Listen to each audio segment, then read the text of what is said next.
What's up, guys? Man, you guys jumping in here quick. I love it. All right, I'm all in on Skylar Meade to Miami. Texas A&M mercy to no hit. Boy, I'll also take Josh Elander or Dan Fitzgerald. Yeah, those are good picks.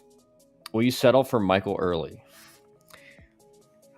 You know what? You know that the thing. There's this quote, guys, that I saw today, and right now I'm watching the Tech game. No, obviously. Um, Gotta have my monitor up in case my son decides to wake up at any point. Um,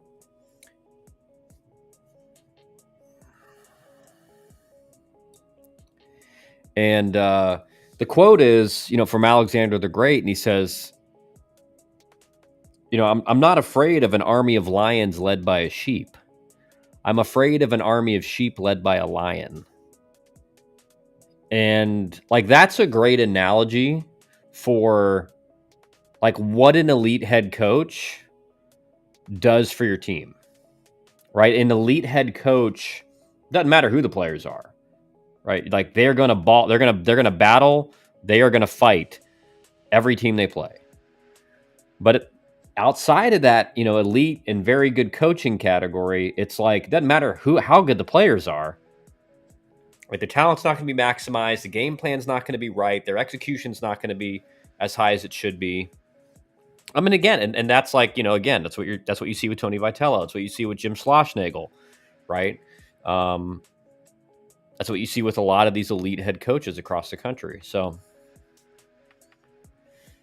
Watching Wake Forest FSU, yeah, I saw that. I saw that game is super tight. I didn't know that. So, Wake Forest tied it up then, didn't they?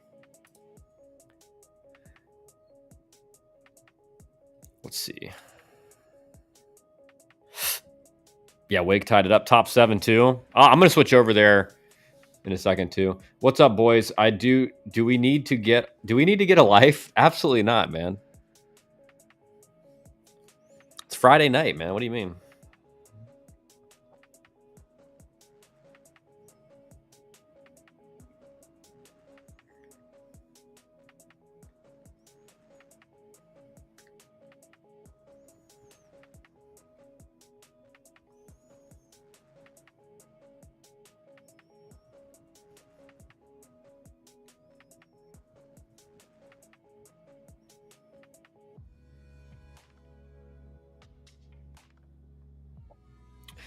Stanford is in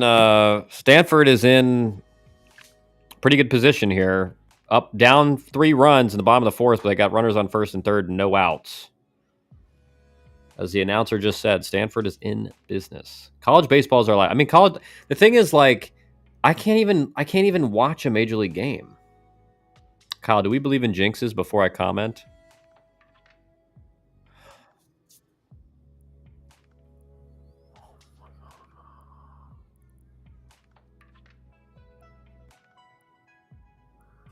Arnold Dusty, did you just see the ground ball to third? Yeah, now I know you saw it. Oh my god, it's like a textbook double play and just got thrown into right field. That is tough. Thank God they actually figured out their camera angle. Kyle, WTF, man? Yeah, that game 2 was pretty rough for you guys. I think at one point I saw it was like this. It was like the 7th inning, and I think you had no runs and 2 hits.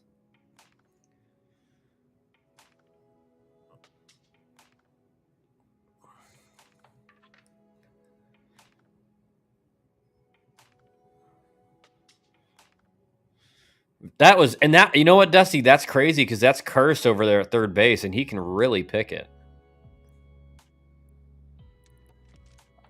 Stanford bunting. But like, man, Curse is like he's a really good defender for college baseball. He again, like, at the pro level, he's like average. There's nothing. He's an average, I think, kind of close around an average big league defender. Not at short, but just like utility type guy.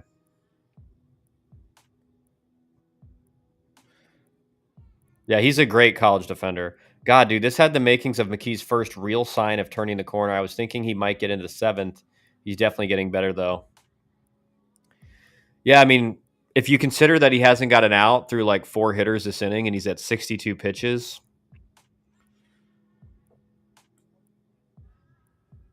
Spencer for Texas was nasty tonight again. Yeah. He's good. He's really good. And this is the first time we've seen Georgia's bats just go completely dark. Right? Their pitching's done a great job. Like Texas has 5 runs right now. Texas has 5 runs. Georgia's pitching's done the job. Like Georgia's pitching, their job is give up like 5 or 6 runs. Even 7. The offense should be able to win it. But when you face the top tier teams, that's why like elite offense, it's better to have elite pitching than elite offense because like elite pitching beats elite offense. How about Florida going 1-9 in conference? Crazy. Right? And this is a must-win series for them. Look at that play right there. That's why the safety bag is stupid. You see that? The Geeser almost falls over the safety bag when he's doing the right footwork there. That's exactly what I was talking about. Drunk people screaming and I can't hear you. Where are you at, Canes?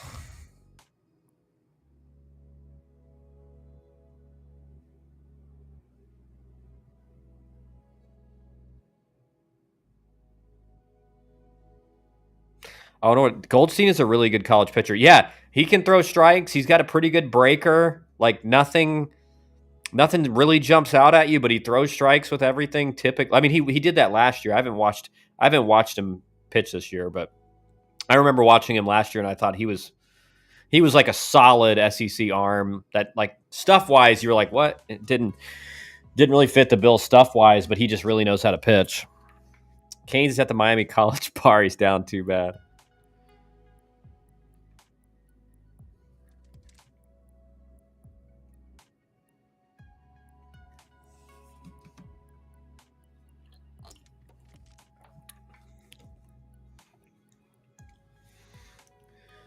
I don't know what DH is reviewing. Is it like maybe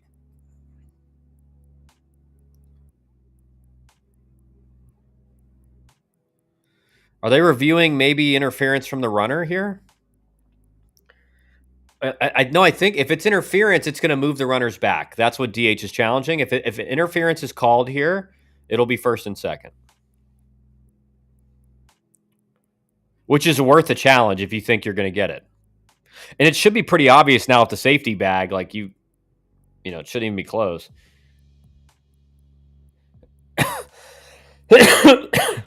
Nicaragua for a wedding. My high school is also going to the Natty. Canes. Dude, do you just like live in South America? I'm starting to get a little sketched out by what you do for a living. Did you see A&M made a cheap hire for basketball? Wonder if they were saving money for baseball. Maybe. Oh, yeah. Yeah, I think that's maybe a good challenge. Paul Walkoff with some big FaceTime here, Kyle. Yeah, he's just... Him, the student manager, and the equipment manager are getting all the love right now. He's way inside the line. Yeah, I think this should be interference. There should be interference because, like, he was totally in line with the real first base. Which I mean, I guess you is it interference now if you're in line with the real first base? Like, I guess it should be. No interference.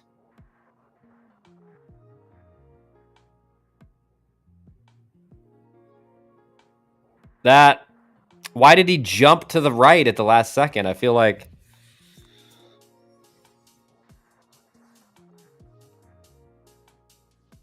get back to the resort. Canes living large in Nicaragua.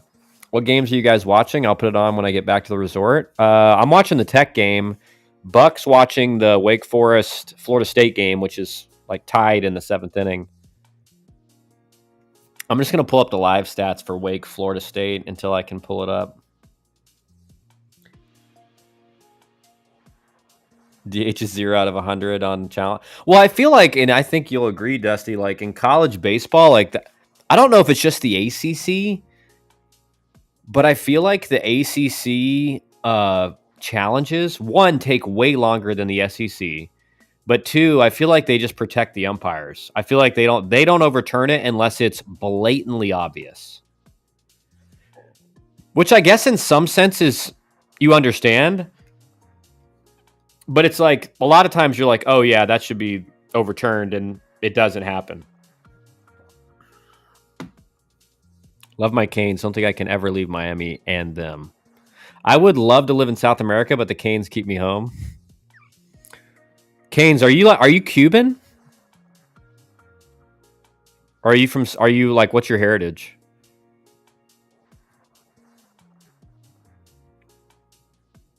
I'm watching both and checking in on LSU, Oklahoma, Texas, Georgia.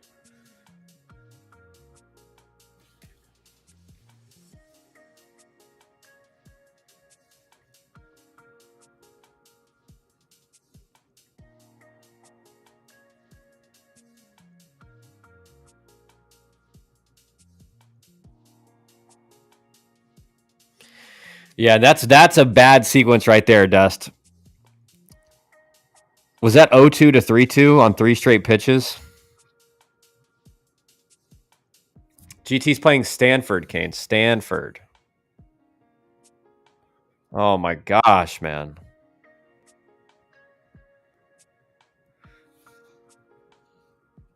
Stanford, Canes. Stanford. I will say this as well. A lot of ground balls just like right through the hole.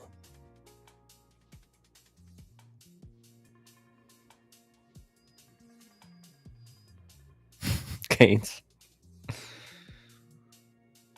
Cal 2-1 over Clemson going to the 7th. I mean, I told you guys, like, Clemson's offense is, it hasn't done, it's just been okay all year. So, like, I thought Cal may have a chance. I just think like Clemson, anyone has a chance to beat them, but like again in a close game, Clemson's probably going to win this. Go back to the resort and have a water. I'm Cuban. Cut Canes off.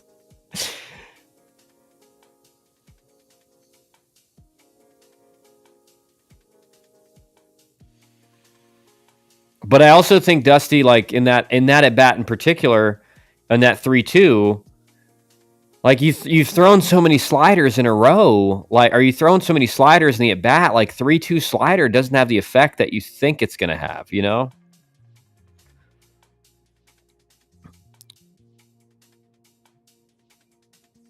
Well, Stanford has the lead. Canes must have had too much to drink. I mean, yeah. I mean, seriously, man. Those cervezas. He's got those Nicaraguan cervezas. Cervezas. Cervezas. Cervezas.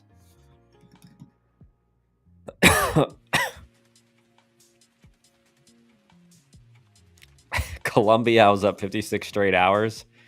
Dude, like that. I don't even want to know that. Canes, I don't know what you were doing. I don't want to know what you're doing in Colombia, Nicaragua, and you're a Cuban guy from South Florida. Canes, you're a character, man. I love you. I'm just going to start calling you Tony Montana. Kyle, if you've seen 3 sliders outside off the plate, the book calls for what, and we never throw it. Fastball in.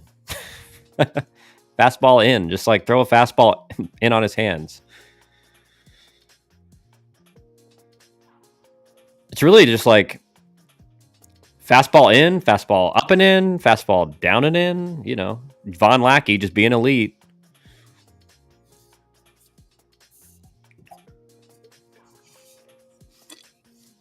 I just think the art of sequencing, Hannah Montana. Yeah, that's even better, Buck.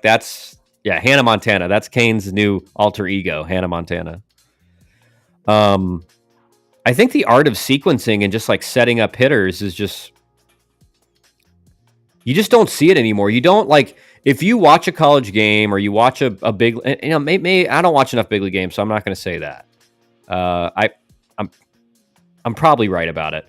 But in college, what you see now, in particular, at a lot of programs, is like I'll just say it like this: at Tennessee, they throw a bunch of fastballs, man. Like if you have a good fastball, you throw a lot of fastballs. Like Liam Doyle, he throws a bunch of fastballs. Now he's mid 90s and can touch in the upper, but like that's what you should do.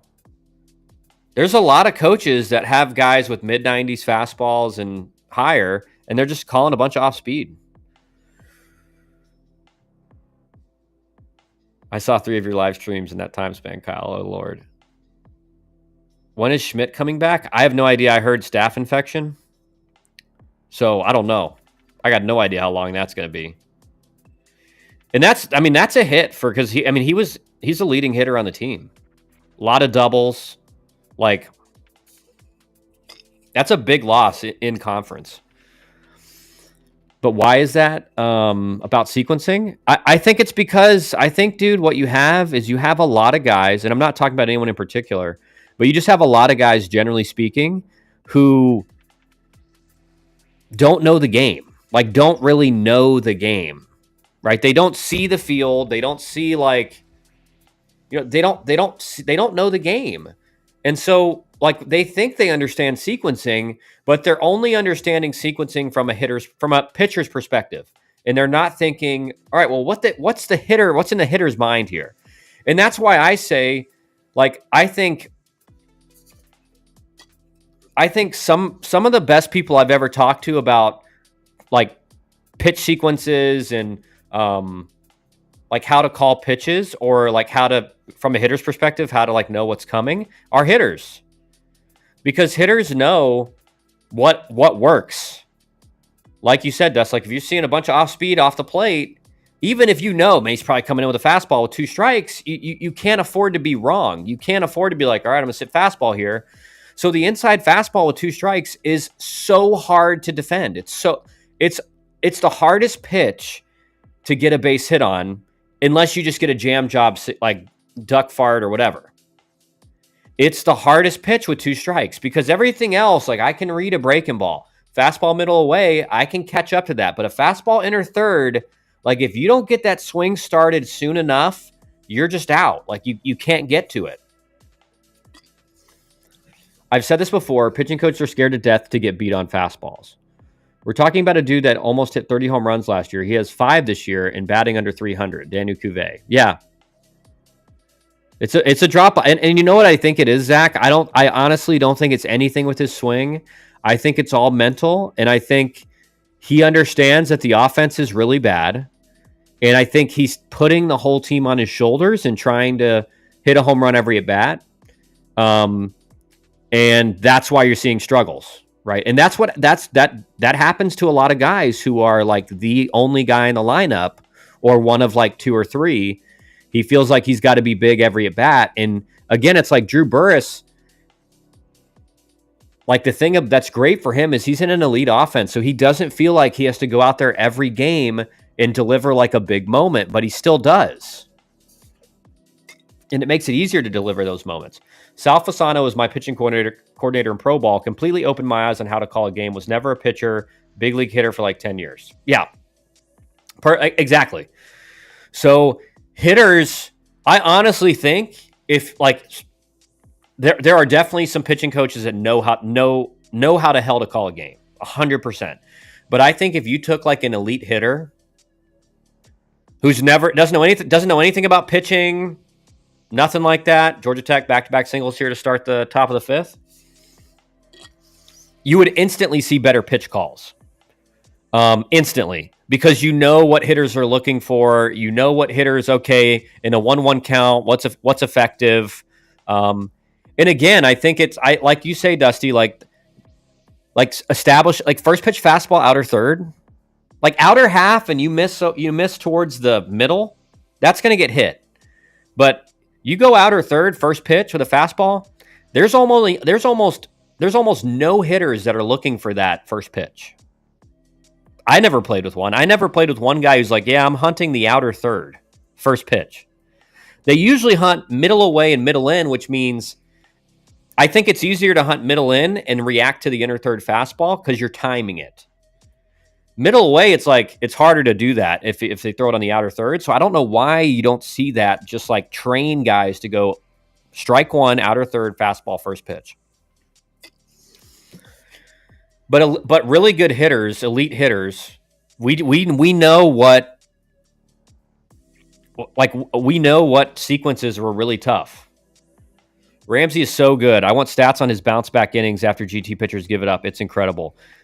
Yeah, it is. He's like he's with. I think I saw the stats today. Georgia Tech is number 1 in the country in batting average as a team, doubles per game, like 5th in slugging percentage, and 3rd in hits.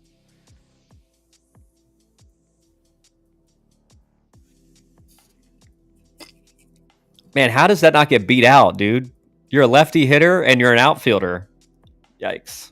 I don't know how that's not just a free hit. But my thing with Ramsey is this: like what he's done with Von Lackey this year. Last year he looked lost. I didn't think he'd ever be hitting over 300. I thought, you know what, he's going to be like a 250 hitter.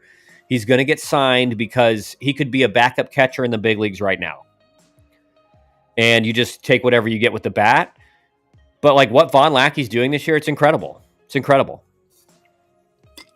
And think about how young this lineup is. You got sophomore Drew Burress, sophomore Von Lackey, freshman Alex Hernandez, freshman Caleb Daniel, sophomore Kent Schmidt, freshman Will Baker's been in there. He's done pretty well.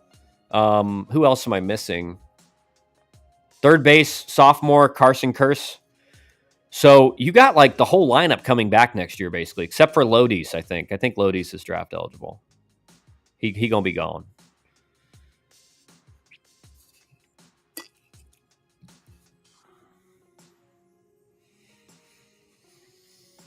You see Irvine up 3-0 over Oregon State in the 6th. Yeah, Burris has a beautiful swing. I mean, it's so adjustable. I love his move. Like he's got that down to up move and he gets into that 45-degree angle and now he can kind of adjust. He's got a really good setup, really good load. Lackey 3 months away from being a first rounder.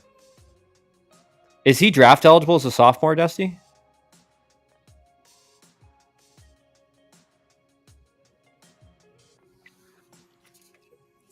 I didn't know Lackey was draft eligible. Yeah, if he continues like decently what he's doing right now, if Lackey goes 320 with 10 homers, I don't think he gets to 10 homers because he's at 3 right now. He'd have to go on a pretty good stretch. He'd have to homer in like every series the rest of the way, or they'd have to go really deep in the postseason.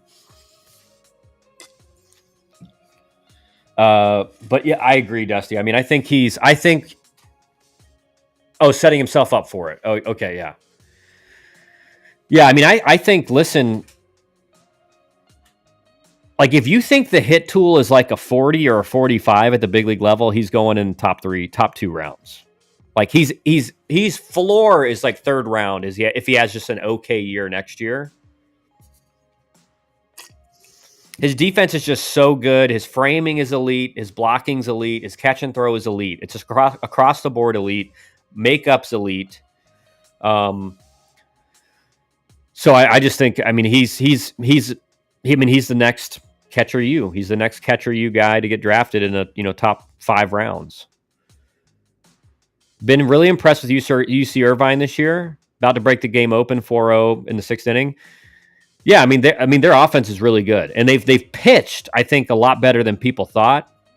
I mean, them sweeping Santa Barbara, who people thought was maybe the best mid-major team in the country, was impressive. And then again, I thought this weekend you're going to find out who Oregon State is because they've played nobody, and they were a projected national seed by like every publication. They're a projected national seed, and they haven't played anybody, and they've lost every game to like a Power 4 caliber team.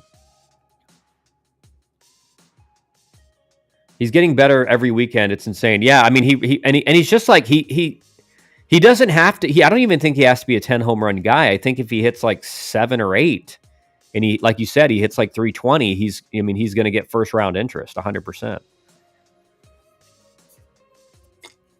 I mean, he's without a doubt, and again, it may hurt him because just he may not be as valuable as like 10 years ago because now I don't know. Maybe now it's a little bit more valuable because like you can only pick off twice in the big league, so people are running more.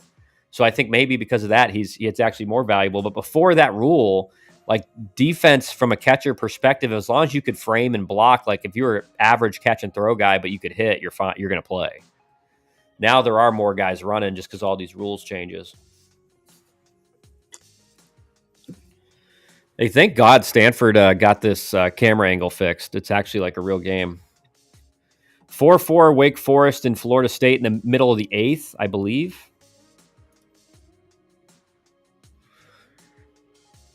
What will there be more of? Lackey home runs or A&M SEC wins? I think Lackey ends with 5 or 6. 5 or 6. So I think you probably take A&M. But who knows? But yeah, it's going to be close. Like Dusty said, it's going to be close. Because realistically, with how A&M performed tonight, like I think a lot of people are calling a sweep for Tennessee. And at that point, they're 1-11 in SEC play with 18 games to play. What was Arnold's line tonight? He was 5 innings, 2 hits, 2 walks, no runs, 10 Ks, 98 pitches. Man, that's a lot. I mean, I guess 2 hits, 2 walks, 10 Ks. Yeah. He threw 58 strikes and 98 pitches, so he's about a 60% strike rate. Yeah, he dominated. Arnold had a good night. I think only 1 earned run. It says no earned run. It says no runs scored, so he didn't give up any. The guy came in the 6th and gave up 3 earned. Yeah, he gets his pitch count up to due to so many strikeouts, 100%. It's tough for strikeout guys that strike out a lot. That just it's not even strikeout guys. I mean, if you have swing and miss stuff, you're a strikeout guy. So I guess it's a little bit redundant, but he just gets so many swings and misses. Really, if you have a high whiff rate on your fastball, you're going to throw a lot of pitches. Canes better get on Skylar Meade to Miami bandwagon. Elander is going to be the next coach at A&M. He gets his pitch count up. Yeah. Elander to A&M makes some sense. Great call, Zach. I called that last. I thought realistically, I thought he's a candidate for sure there. Man, bases loaded, strike 3 with 1 out. That is brutal. Tough at bat. You got to put that in place somehow, right? But I thought Elander. I thought for sure he'd be one of the candidates interviewed at A&M. He's got, he's from Texas, so he's got the roots there. He's got the connections, and he's just like probably the top assistant coach in the country. But I thought A&M realistically was probably going to go after like a proven Power 4 head coach, like a Chris Pollard or something like that. But no one expected them to do what they did. But I think for sure if that job opens up, Elander is going to be on the list. Not painful. You can ask guys in this stream. Ask Buck. Ask Canes. I said that last summer.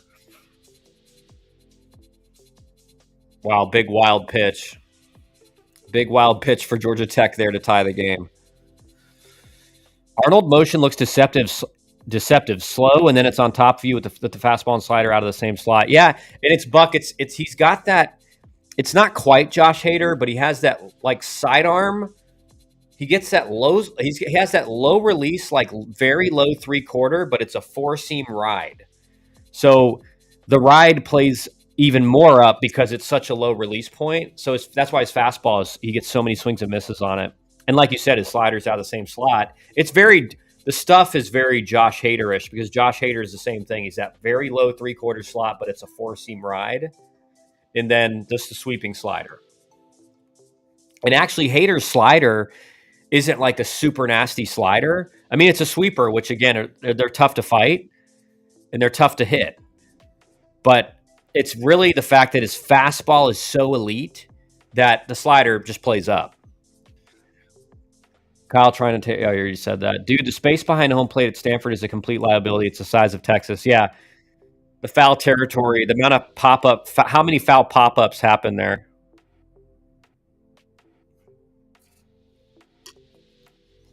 All right, bases loaded again. Good at bat, Von Lackey. Arnold has the low release four seamer, allows his 95 to play higher. Yeah, yeah, it plays like probably closer to 100. Because again, with ride, if you're a high release guy, like the ride plays, but it doesn't quite play as much because you still have that downward angle. But when you throw it from that low slot, it literally looks like it goes up. It literally looks like it's probably like middle of the plate and then it goes up. It looks like it goes up out of the zone. Like that's what it looks like when you face a guy like that. And it's why you get so many swings and misses at the top of the zone and higher.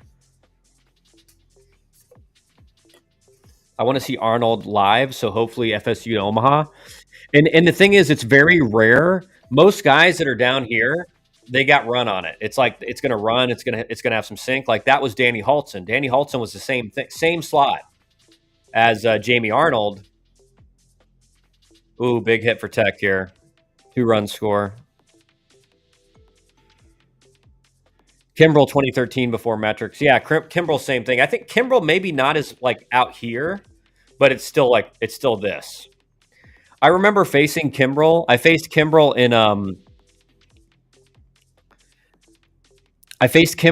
the end of spring training prospects versus big league team game. And when I tell you the nastiest, it's like they called it a slider, but it was really like a power curveball. It was like 88 miles an hour and had the movement length of a curveball. And it looked like it broke. It was so sharp. It looked like it was going backwards. It looked like it got right to home plate and then went backwards. You literally could. And then I think I got blown up by a fastball, like ground out to short. Yeah, not side release, but height release, 100%. Arnold had been getting hit. Yeah, he's had a few. He had a few rougher starts, but he looked really good tonight.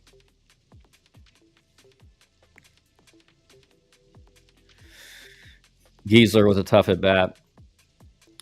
Kansas dominated UCF today and moved to 25-6. Yeah, Kansas legit, man, legit. They dominated UCF. Dan Fitzgerald is a great not Ben. Dan Fitzgerald is a great coach. The more I look at him, was at DBU. Yeah, great assistant coach at DBU. Was with Jay Johnson at LSU. Won the Natty, right? Yeah, I mean, no, he's Dan Fitzgerald. After this year, the top head coaching candidates from like I guess Kansas is like again like into like the to an ACC or SEC program. I guess is how I'll qualify it. Are like Dan Fitzgerald and Skylar Mead are at the very top. They're at the very top of any team's list. Who doesn't want like a already head coach in the ACC or SEC? Those two guys are at the top. I faced Cole Reagan's my senior year in high school. Absolutely filthy stuff. I don't know how you say his last name.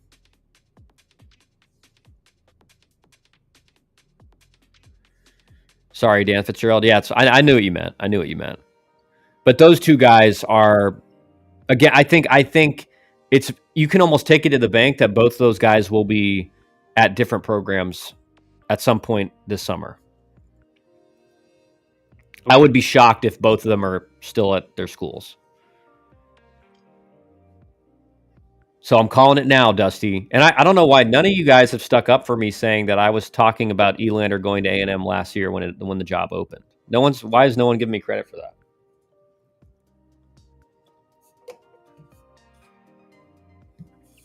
Well, big inning for Georgia Tech, Dust. Score 3 runs and take another 2-run lead.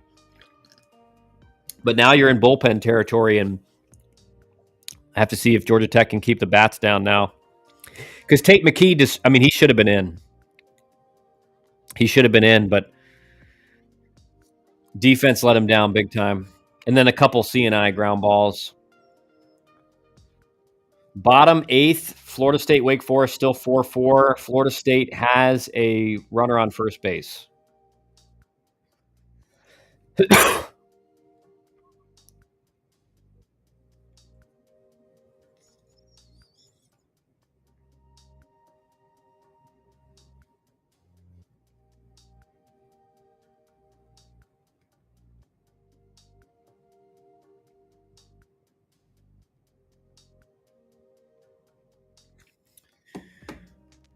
We hardly knew ye.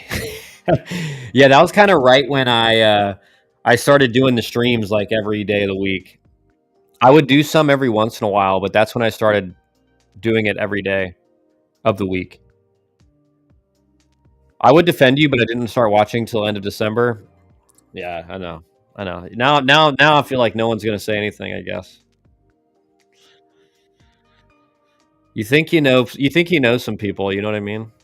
Zach, you know what you could have done? You could have just said, "Yeah, he did say that." That's what you could have said. That's what I would have said for you.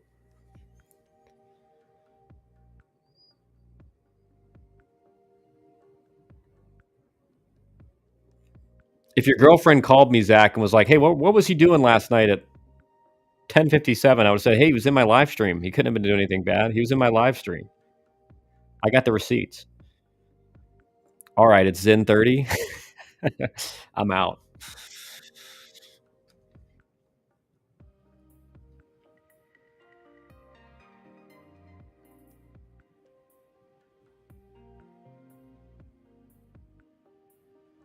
Dusty, is this just a lefty on lefty matchup before what is Stanford's hitter doing taking a 3-2 fastball right down the middle and then acting like it's a ball?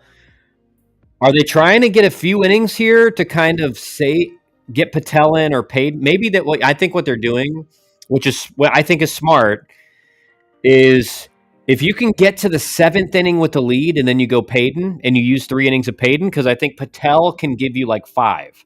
Payton, I don't think you should go any further than 3.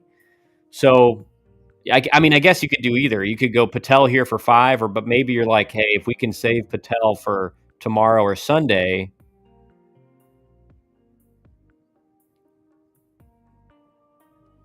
There's Sasaki, man.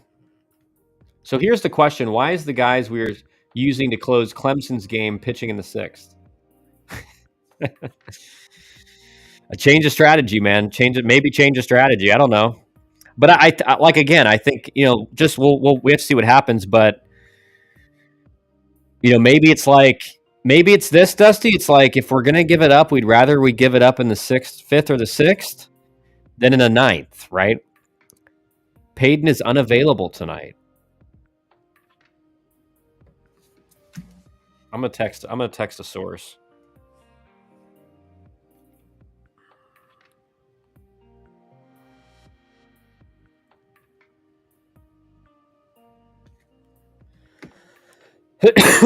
Wake Forest right fielder with a great catch to save a run in the bottom of the 8th.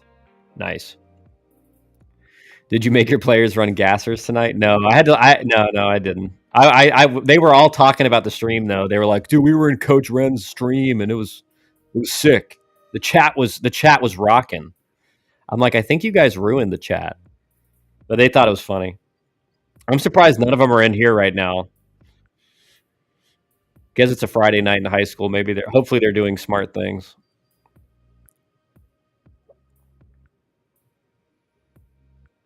Do we make up for it? Whoa, dude! What is going on with Curse, Dust? This is getting worrisome now. Yeah, I mean that's what my head was going to as well, Dusty. I mean, he does great job coming and getting it. It's almost so slow developing. Like maybe just go first there. But I guess with Sasaki running, it's probably okay. John, need ASU to win. What's the score? I'll check the score. Actually, I'll check right now. Almost just took out my mic. Just play catch. Who is this? This announcer for the Georgia Tech Stanford game is hilarious. Just play catch. Clemson is now beating Cal 4-2, by the way.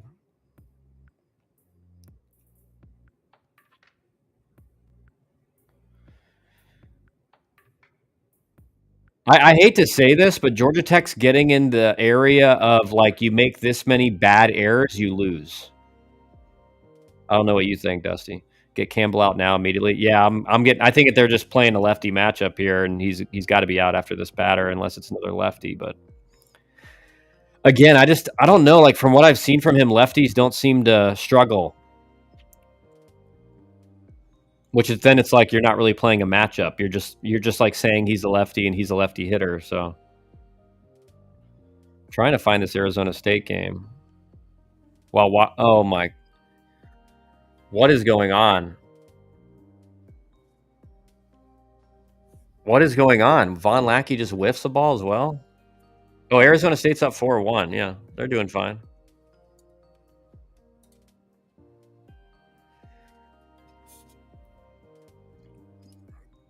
Yeah, it's contagious, right? Right, Dusty? Like you start making errors like that, it just gets contagious because everyone on the team thinks like, man, we can't make a play.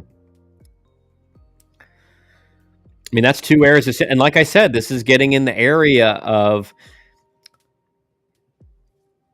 you make these, and again, these aren't like tough play errors. These are like these are 2-out errors, right? These are errors that don't cost you 2 outs, they costed you 4 outs.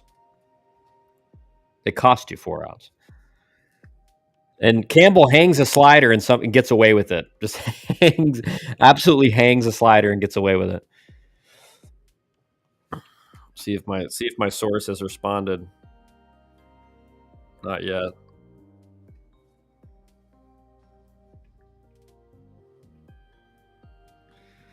And here comes the change, Dust. See, Dusty knows what he's talking about, guys. Dusty knows what he's talking about.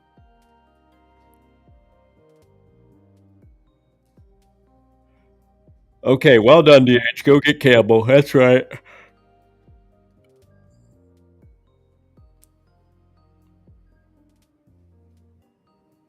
I don't know, to be honest, because there's not one guy. The thing is, Dusty, there's like, you got Peyton and Patel, right? But after Peyton and Patel, they're all kind of the same, you know? Okay, so it's Patel. Like, that's like, but whether it's Gaudette or Campbell, you just like, they've been okay, but you really don't know. Like, they're either going to pitch well or they're going to give it up. There's like no in between. I like the one of the guys I kind of like is who he started the midweek game. I can't remember his name. I'll look it up. Swigert.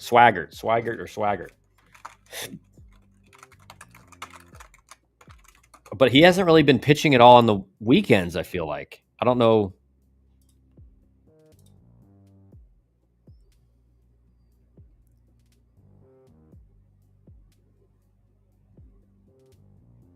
Yeah, Swigert's got 15 and a third innings pitched. He's only got 3 walks. He's got 15 Ks. Like, his ERA is a 4.7, but if you look at, he's given up 3 home runs, but Stanford's a big park. Ball really doesn't fly. So maybe you bring in him.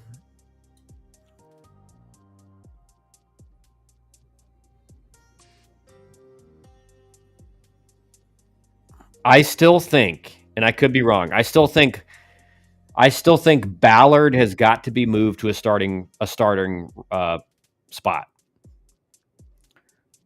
I just believe, and I can, again, this is just coming from a hitter, but there are guys who in the bullpen, the stuff just does not play. There are guys who are effective starters. They can throw you 5 or 6 innings a start and give up 4 or 5 runs. But in the bullpen, they get cooked. In the bullpen, they're not, because again, you're used to the bullpen arms coming in and having better stuff than the starter most of the time. But when the bullpen guy comes in and his stuff's like a little bit worse,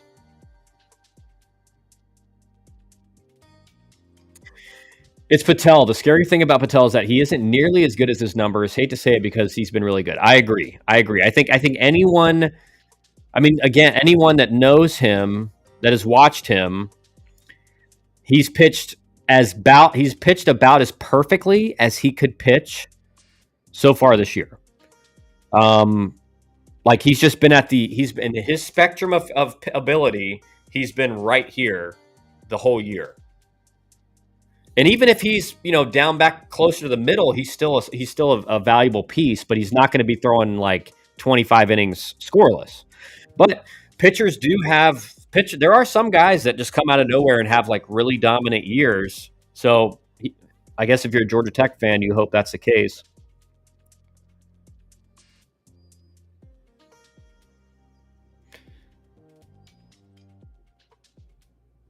Big strikeout from Patel. And again, and the other thing is this, like, he's never had this much success to give him the confidence. Yeah, his changeup is disgusting.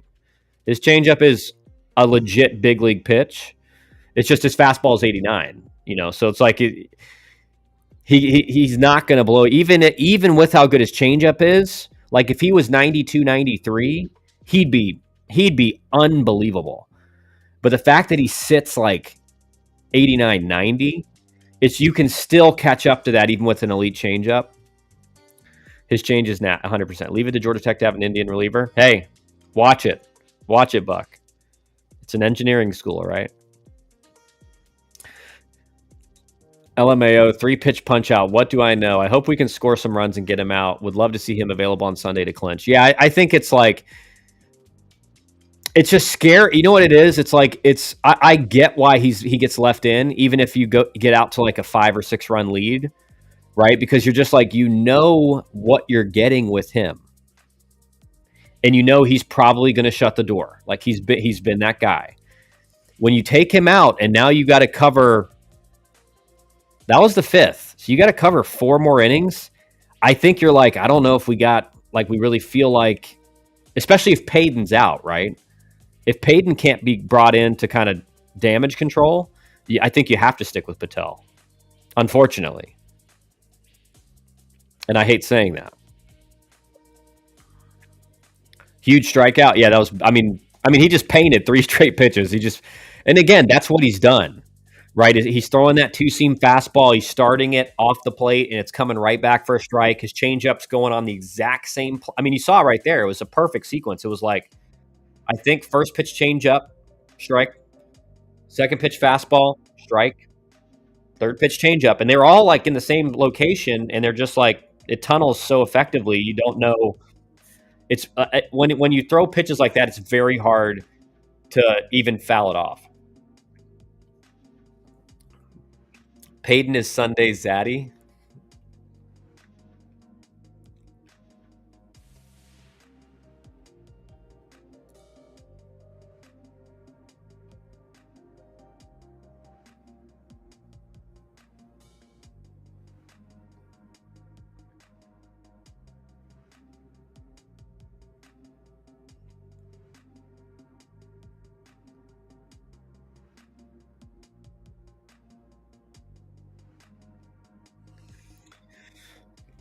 Does Patel have pro stuff? No.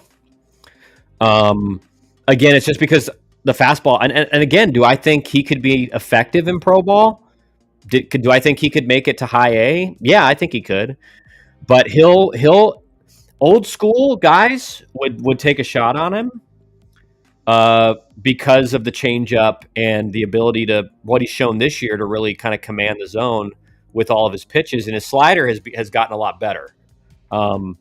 And I think you can credit Matt Taylor with that. His slider used to just be a non-factor, and it's actually been a pretty good pitch for him. But I definitely think he could have success in pro ball. But now with the guys who make decisions, his fastball, he just doesn't throw hard enough. They're just not going to draft a 5th-year senior who throws 89. That's not going to happen. I don't think they maybe get signed to a non-drafted free agent. But most guys in pro ball now will say no way. Because he doesn't throw hard enough. But again, a guy like him could get to high A for 100%, maybe even higher. Because the secret is, like, no one likes facing guys like that. Guys that can throw 3 pitches for strikes and has a really, really good changeup. I don't want to face that guy. I want to face a guy throwing 95 with a slider, and I know what I'm getting. And those 2 pitches are very, very, very distinguishable. So from a hitter's perspective, it's very easy to pick up slider spin versus fastball spin, because slider, you see that dot. Sometimes if they leave it up, it'll have that little hump out of the hand that you can pick up. But a fastball and a changeup, those are way harder. That's a way harder read. And you can only really see the difference in spin once it's like over halfway to home plate, because a changeup has much less spin rate. So you can see the loose spin. You don't see that just like massive spin of the seams. You see the individual seams because the spin rate's low enough.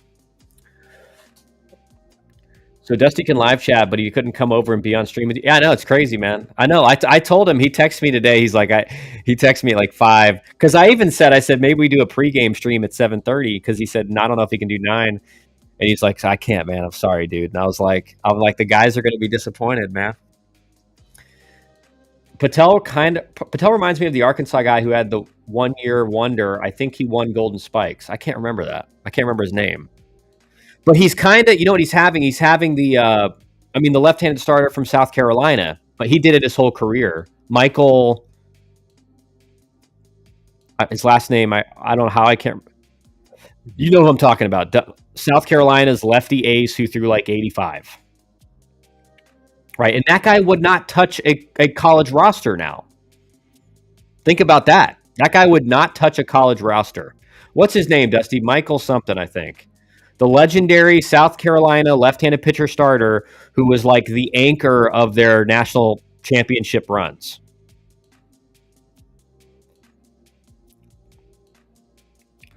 Had to spend some time with the wife, Zach. FSU going to the bottom of the 9th for the walk-off. Michael Roth. I faced him in pro ball, too. He pitched in the big leagues. And he threw like 87. He threw 85, 87. And he was a terrible at bat, man.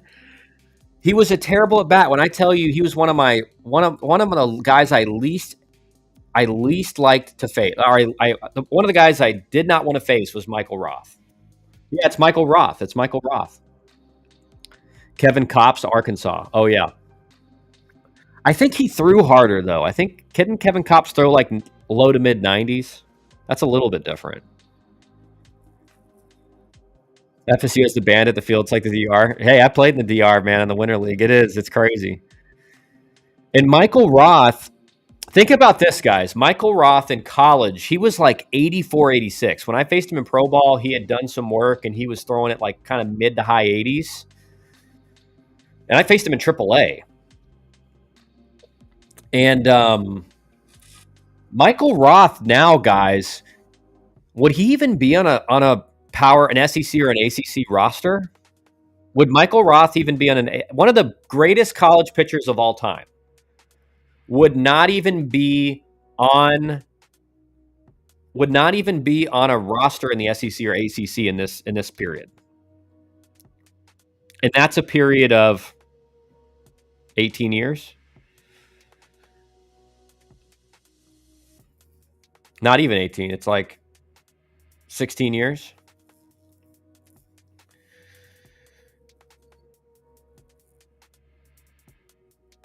Kevin Kopps went 12-1 with 11 saves. And yeah, he was disgusting, man. Kevin, great pull, Zach. Yep, great. Leadoff walk for FSU. Yep. I'm following it on my stats thing. Yeah, Kopps had a little better stuff, but huge senior year overachiever. Yeah. Yeah, Kopps had, if I remember correctly, I think he had like a hammer breaking ball and like a low to mid 90s fastball, but the breaking ball, I think the breaking ball was the elite pitch, and he just threw nothing but strikes. Automatic ball 4 on Drew Burris. Pitch clock violation, ball 4 for Stanford. Stanford catcher throwing sidearm and almost threw it into right field. Yeah, I saw that. I really did. GG can break the game open right here. Yeah. Probably bringing in a lefty to face Daniel. I could be wrong, though, because you got Hernandez on deck, so you're going to have to make 2 changes.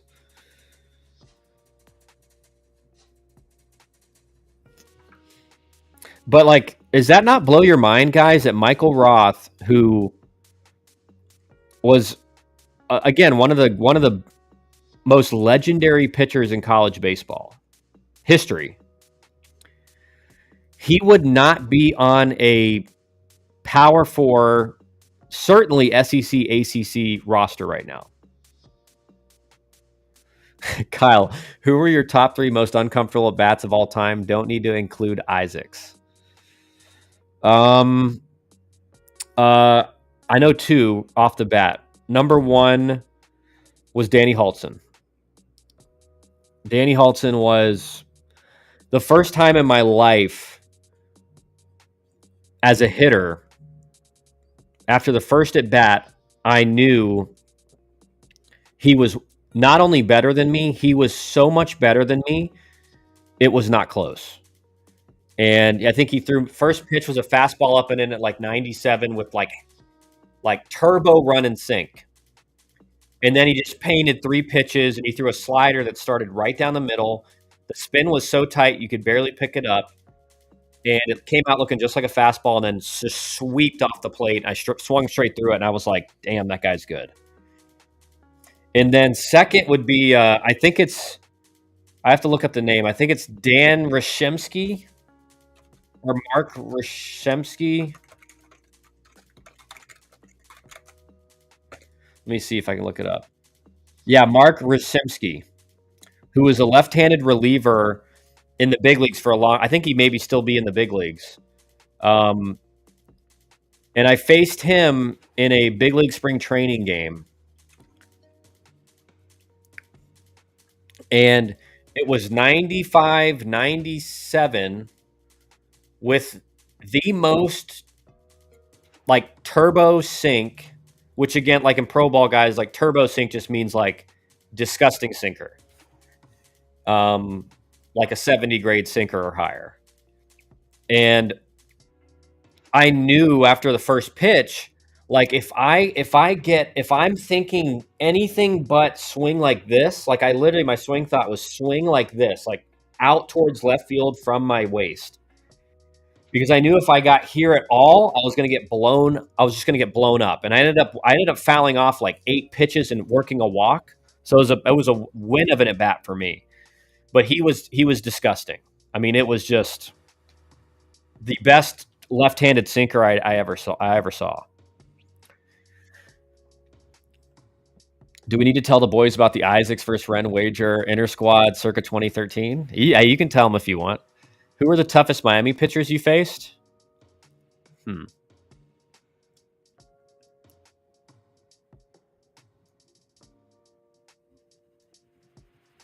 know what, man? To be honest, and I'm definitely gonna be forgetting someone who was good, or two or three guys that were really good.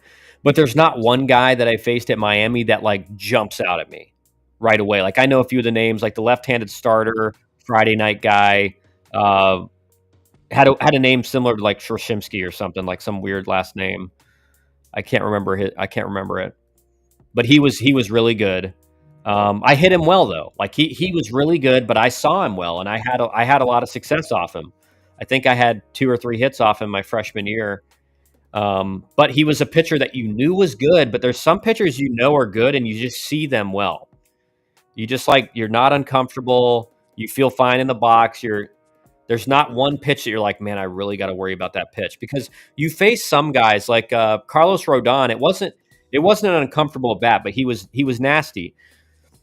But his slider was so good. It was the same effect. I knew I had to swing like this, because if I could just fight the fastball off against Rodon of 2 strikes, I knew I had to just, I could not even try to hit the fastball and play. I had to just fight a fastball off and go left field with a slider. So guys that have like that and one elite pitch just impact the whole rest of the at bat. Holtz in 2011 was the GOAT. Yeah, I mean, I think he had one of the greatest college pitching careers of all time. You know, like 400 career strikeouts or something in 3 years. 400 career strikeouts in 3 years in that era as well, where strikeouts were not high. Like, think about that, guys. Back in that era, like, people cared about striking out when we played. So Holton struck out 400, I think over 400 guys in 3 years. Great swing by Daniel. Dusty, I think you're going to be eating crow on what you think of Caleb Daniel.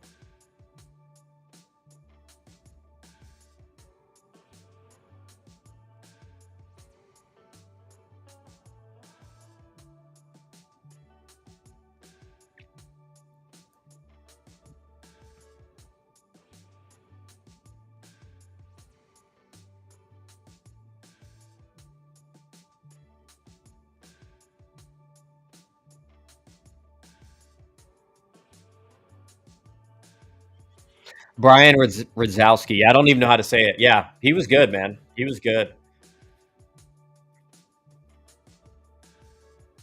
I remember Zeke DeVos. He was really good. Second baseman, switch hitter. I think he went in like the third round.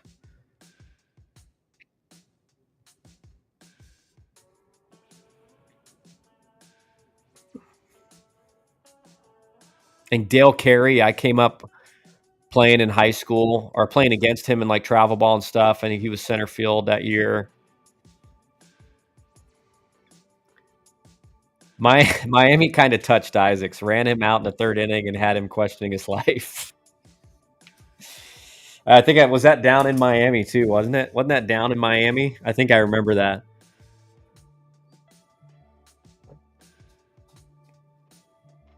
That was 2013, I think, down in Miami, right? Dusty,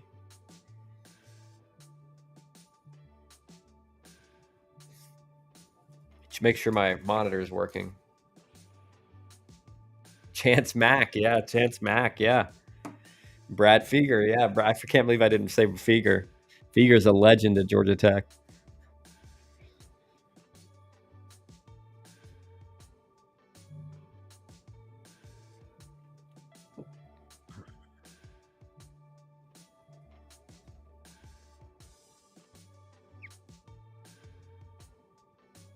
Who's this announcer, Dusty? Sometimes what makes a pitcher so nasty can make him hard to catch. Yes, down in Miami wasn't great for me. I got their ass in 2014 ACC tourney though. Yeah, we got him in the 2012 ACC tourney too as well. Man, hey Zach, you're talking to someone. You're talking to someone who beat Miami in the ACC championship. Took a ship away from you guys, and Dusty got two.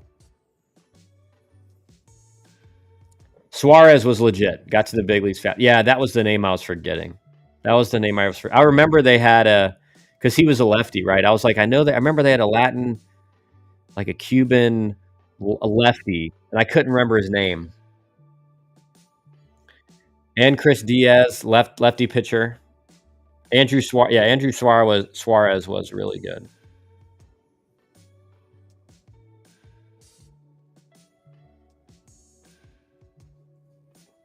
I always hit good against Miami. I always hit well.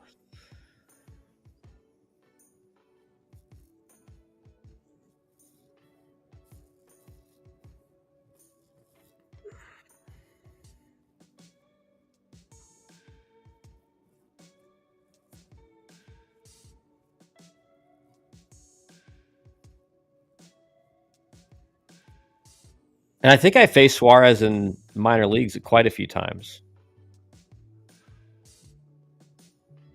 All right, little insurance runs for Georgia Tech.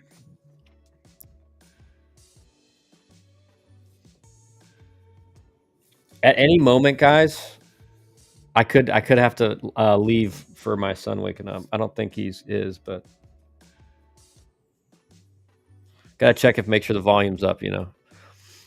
I remember the first time we played at Miami, felt scared. My, how the mighty have fallen. Yeah, I remember, man. Like that. Like this is the thing, Zach, in Canes, if he's still here. Barksdale checking in. Appreciate you doing these streams. Hey, what's up, man? Thanks for checking in. I know we're late. This is about as late as we've gone, but the Georgia Tech game's only in the sixth inning. So, oh my gosh. Hey, alumni care, man. Alumni care. If you think alumni don't watch college games and like especially nowadays because they're all on TV. Like we care, man. Um, but for Zach and Canes, I mean Miami. When you went down to Miami in Coral Gables, you were Walker. Just he probably won't, Dusty, but I just have to make sure. Um, but when you stepped foot on like Miami's field, you were like, dude, this is Miami. Like that's what you thought. You're like, this is Miami.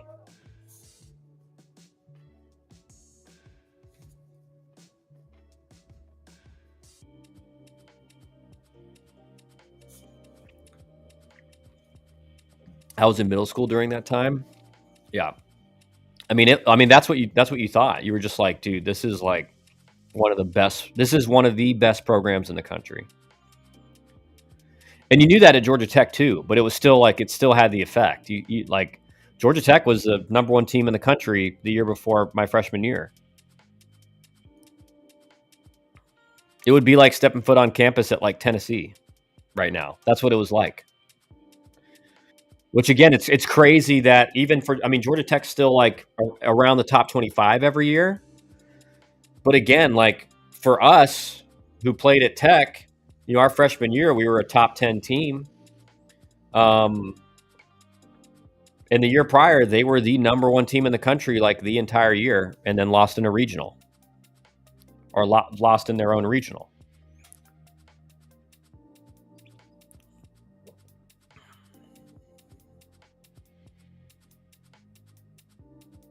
Oh man, no one's backing up, dude. That's a bonehead play by Drew Burress and Caleb Daniel. That's tough to watch. I remember going to a regional down there in the early 2010s, and when we went 0-2, lost to Stony Brook and Missouri State. That was the year Stony Brook went to Omaha. Kyle Jankowski, yep.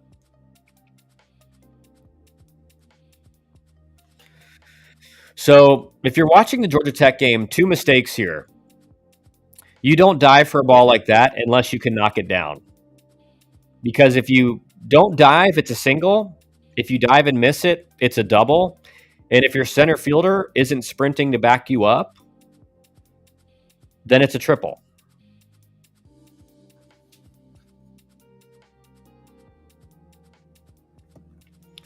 Stony Brook went to Coral Gables and won the regionals, then went to Baton Rouge and won the supers. Yeah, Jankowski was legit too.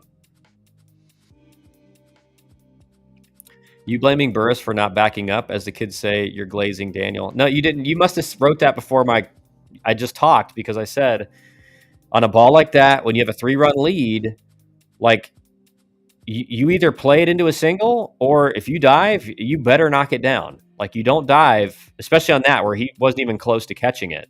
It was just kind of a show dive. And Burris's mistake is he's got to be there. Like he's got to be there. You got a place to be on every play. You got to be there to back up. And if he is, it's a double. But now it's a 3-base error, because you turned and look at Daniel was like turned and looked like, oh, Burris is going to be there, and then he was like, oh crap. Dusty isn't high on Daniel at all. He told me he did not. I told him about 3 weeks ago that I thought Daniel was the best freshman bat of him and Alex Hernandez. I said I think Hernandez is going to be a star, but I don't think, like, pure hitter wise, Caleb Daniel is far and above. The kid can really hit. He's got a very good approach,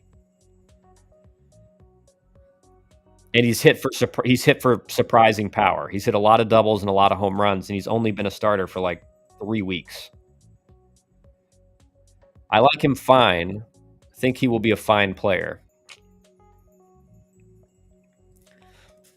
Bedtime for Bonzo. Enjoy the weekend. I'll be wet and freezing on a baseball field. Well, have fun, Buck. Good night. Man, this game is getting late. My contacts are drying up, which is ridiculous. Hernandez is much better. I didn't say Hernandez is bad. I said Caleb Daniel's the better hitter. He is a better hitter, as in hitterish. Hernandez is going to swing and miss. He's going to have some bad at bats. He's very committed to the pitch he's looking for, which I think is a very good trait for a freshman. There's not many freshmen that really know how to commit to a pitch. But he's gonna swing and miss, and he's gonna have some bad at bats. He's gonna chase, and Caleb Daniel doesn't do that. And he has very long at bats. He gets 10 pitch, 8, 9 pitch at bats all the time, and he walks way more than he strikes out, and he hits the ball in the barrel all the time. Like, I don't particularly like Daniel's swing as much as Hernandez swing. But again, the swing does not have any bearing on if you are an elite hitter or not. The swing is just kind of what facilitates you getting hits in the way you get hits. Daniel's the better hitter.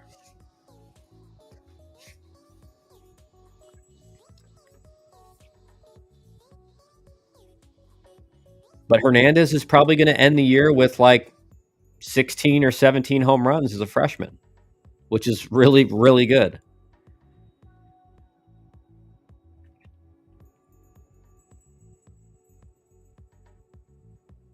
Do you disagree with that, Dusty?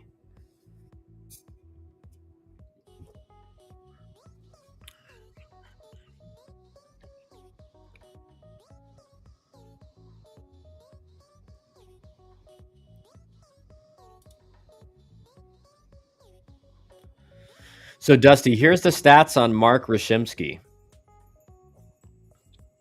Where is his service time?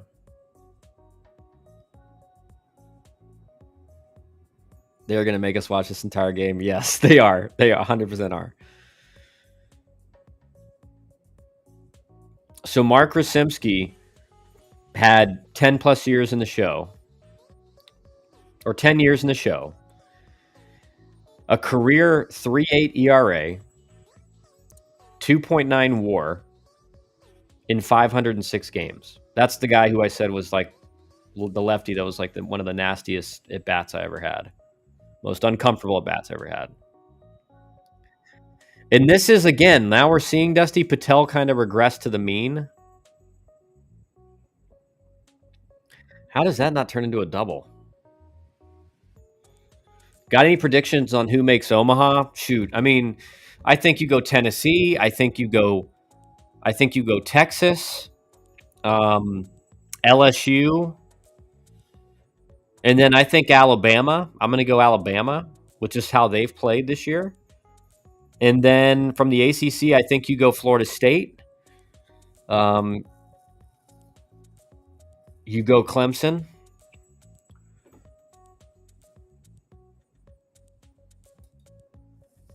And right now, you go Georgia Tech because they're probably the third best team in the ACC right now.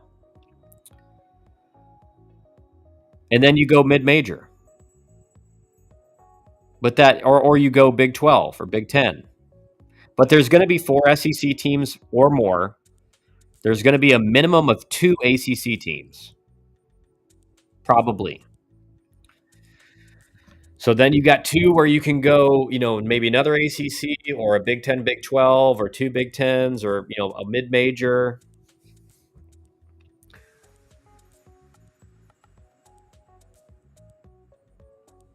And that's the thing. It's just a numbers game. Like when your conference gets like 12 teams in and your conference gets 10 teams in, and a mid-majors all across the country get like 3.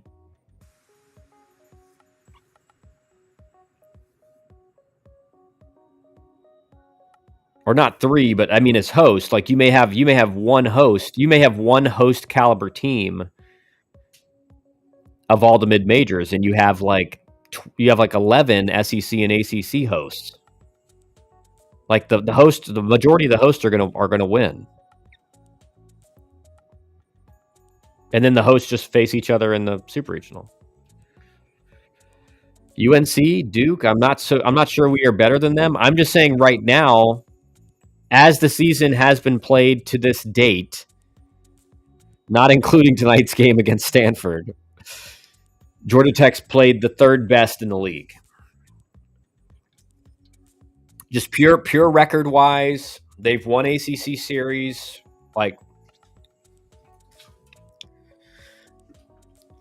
And this is.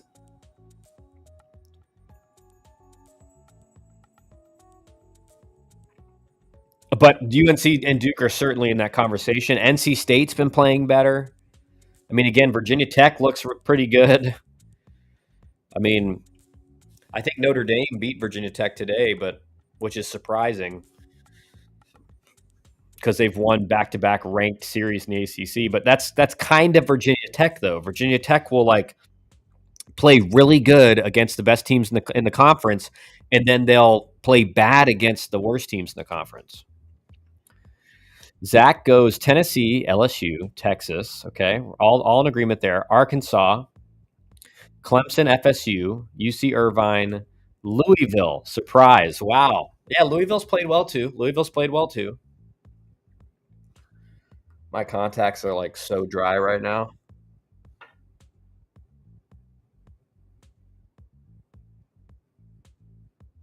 Don't sleep on Louisville. No one is talking about them.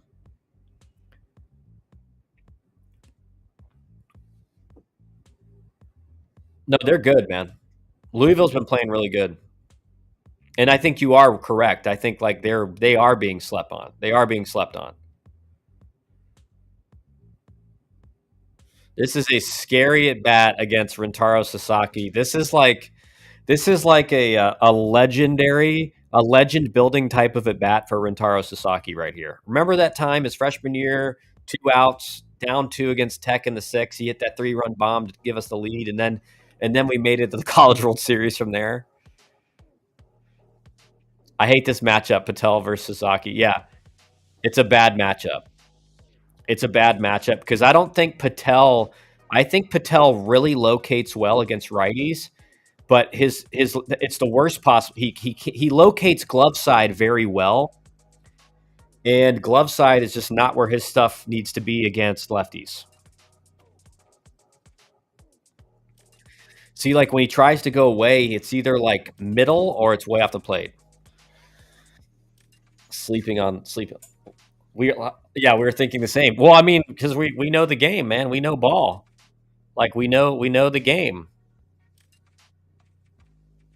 Patel's been so good this year because like he can command a backdoor slider or backdoor changeup to a right-handed hitter like no right-handed pitcher I've ever seen.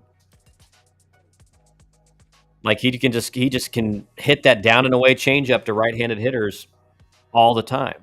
But against lefties, that's exactly where you don't want to be, especially with your fastball. That's just going to get hit a mile. Yeah, that was disgusting. That one just went straight down. He almost got so glove side that it lost the horizontal and it just went straight down. It had a lot of dive on it. More than normal. Usually it's like a kind of a 50-50 combo of run and drop or induced vertical and 18-degree horizontal or whatever they would say. Which is I'm just like, dude, just tell me it's nasty or tell me it's not. Like I don't care. I don't. And that's the thing with hitters with the analytics stuff is like they come in and go, oh, it's induced vert and this and that. Just tell me what it's going to look like. Is it good or is it not good? That's all I need to know. It's a really good fastball with ride. Okay. It's an average fastball with ride. Okay. I don't care if it's got ride. It's an average fastball.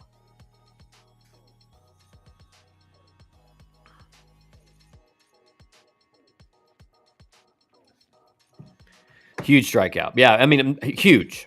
Right? That had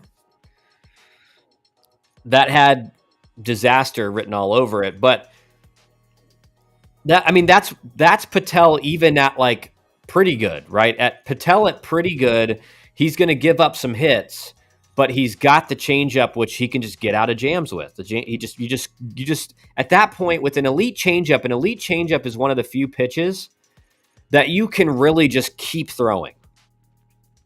Because as a hitter, you keep thinking, oh, he's going to go fastball now. Like he's got to throw a fastball at some point. And so that little bit of doubt just keeps you enough off the changeup. Are the Stanford players dragging the field? Did you see that? Yeah, dude, I've been noticing that the last couple like in between innings, and I've been thinking the same thing, but I'm like, no, there's no way it's the players. Like I'm just thinking Stanford's some weird college that like has their grounds crew wear a uniform too or something. Marshall over 13 Southern Miss today. That helps Georgia Tech's RPI. I saw that. Hey, Marshall doing what is needed for the boys.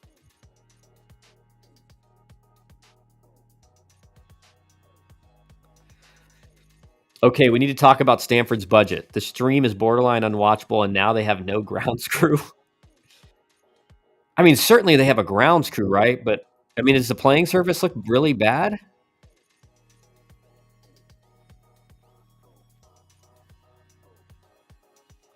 Their center field is caving in.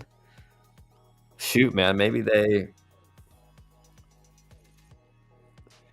I don't understand. It's like, I mean, Georgia Tech has that reputation, Dusty, as being cheap, and you're like, we do some of the most expensive research in the world. We have people that are donating. We have so many millionaire and however many billionaire alumni. Like, how does Georgia Tech not have more money?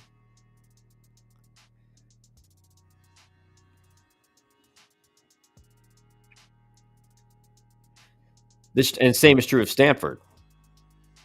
The stream is a lot better than Cal's. Yeah, no, this is, and I think a couple weeks ago when we watched a Stanford game, it was just as bad as Cal's. But this is very nice. We are officially concerned about Stanford. Yeah, I mean, that's not a good sign. I mean, how are you going to get players in recruiting nowadays if you can't pay a grounds crew? What happened to Stanford's field? They used to have one of the most beautiful fields. That's what I thought, dude. I'm looking at it and I'm like, earlier in the game, I saw like some of the infield and I was like, that doesn't look good. And they usually do have like a really good surface.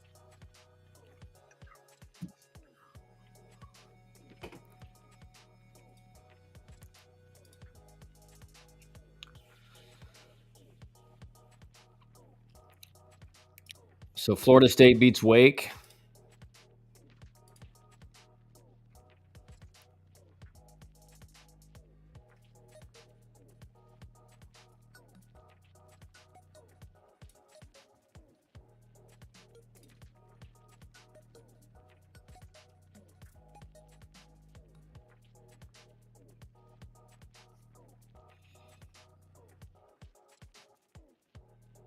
Kentucky beat Ole Miss. Duke beat North Carolina, even the series. Guess they're spending all their money on NIL. Today's player, much like Kyle, has never and would never do field work. Dude, I had to do field work every day in high school. Even as a senior, because we had like 12 guys on our team. But definitely a recruiting turnoff for sure. Von Lackey, man. And the thing that's crazy, but the thing that I think may really, if teams are wise, the thing that really puts Von Lackey into the first round is that you could literally play him at any position on the field. Like, he looked really good at third. And the games he played at third base, he looked really good. He runs like a center fielder. You could put him in center field. He'd be a center fielder that can fly with a cannon. So his position versatility as well, like he's literally the most super utility player I've seen in a long time.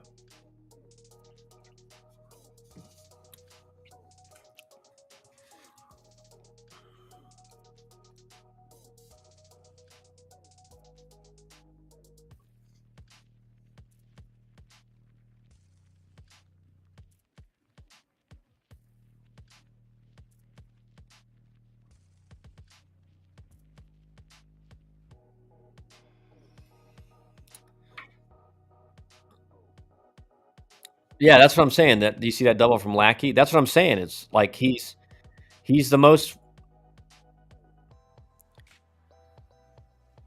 You see Irvine 10-0 over Oregon State. Yeah, I mean, I told you, dude. Oregon State's a pretender, man. I'm looking at the schedule. And I'm like, they've lost to every good team they've played, and all the other teams they've played are like easy wins. So it's no surprise to me that UC Irvine's beating them 10-0. It's no surprise. Irvine's played a way tougher schedule than Oregon State. Or I guess in a way, like Irvine's played very good against their best competition. Oregon State has lost all of them. Damn it, Kyle. I hate that we were on the same page tonight. Hey, We know ball. We know ball. Know the game. But yeah, like there's no catchers.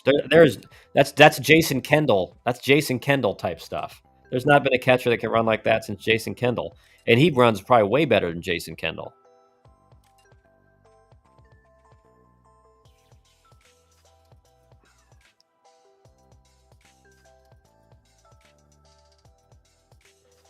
Kyle was spot on with Oregon State concerns. Kyle was spot on with Oregon State and A&M. Thank you, Zach. Zach, okay, Zach, it makes up for what you didn't say earlier. But it's not. I mean, it's not hard to spot. Like, I mean, I think you guys that doesn't really even take any like deep understanding. I think, I mean, most of you guys probably thought the same thing. I mean, you just look at Oregon State's schedule and their overall record looks great, and then you look through the game by game schedule, and you're like, every Power Four team they've played, they've lost to. So how good can they be? You know, it'd be going like 0-6 to start conference play in the ACC or SEC. It'd be like, you must not be that good. Unfortunately, Giesler's not looking good, Dust. He just has not looked good, and I hate it for him.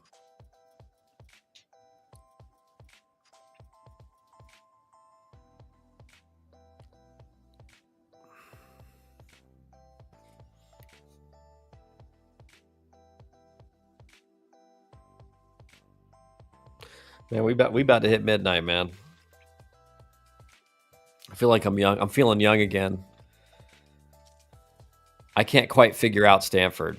On what are you talking about? Just like how they don't have a grounds crew?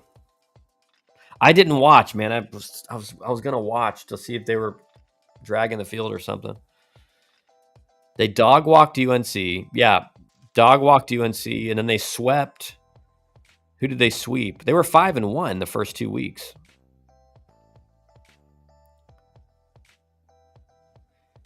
Yeah, it's weird, dude. It's weird. Yeah, I agree. You watch them and you're just like, you know, they don't have much star. I mean, Rentaro Sasaki, I think, he was thought to be that guy that was gonna stand out in the lineup. But he's I mean, he's had a fine freshman year, but like I think everyone thought he was gonna be, and me included, I thought he was gonna, you know, come in and hit 20 home runs. But he's hit very well still. He's just not hitting for the power that anywhere close to the power people thought he was gonna hit for. But I agree, they don't look very talented.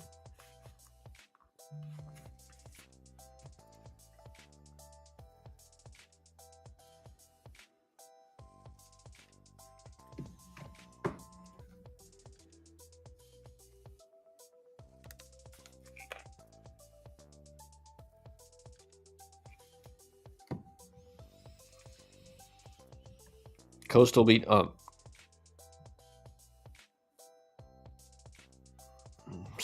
of the announcers for Stanford, his phone just had a phone video pull up or something.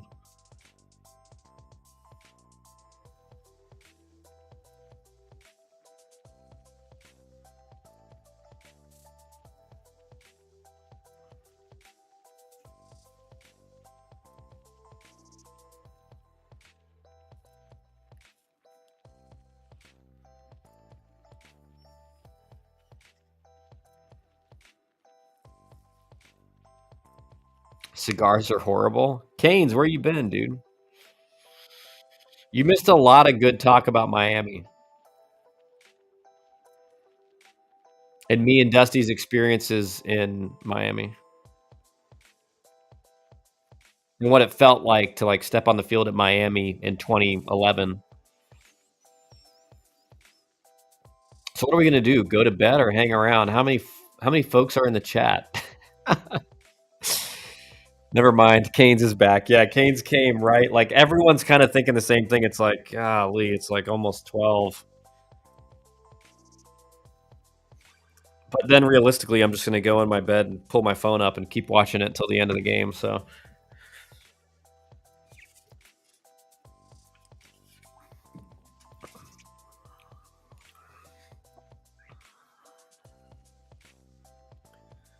Yeah, good point is that it's probably what? I mean, Jackets have probably given Stanford, what, 2 runs right now?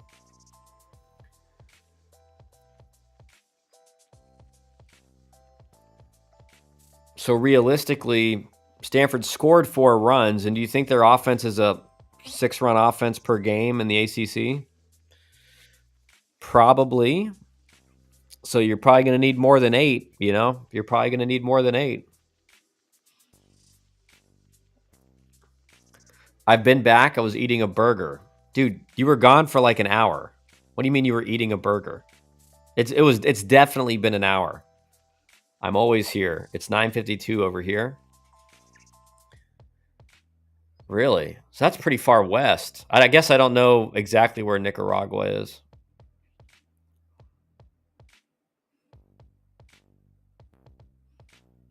So you're basically okay, yeah, okay. You're mountain time.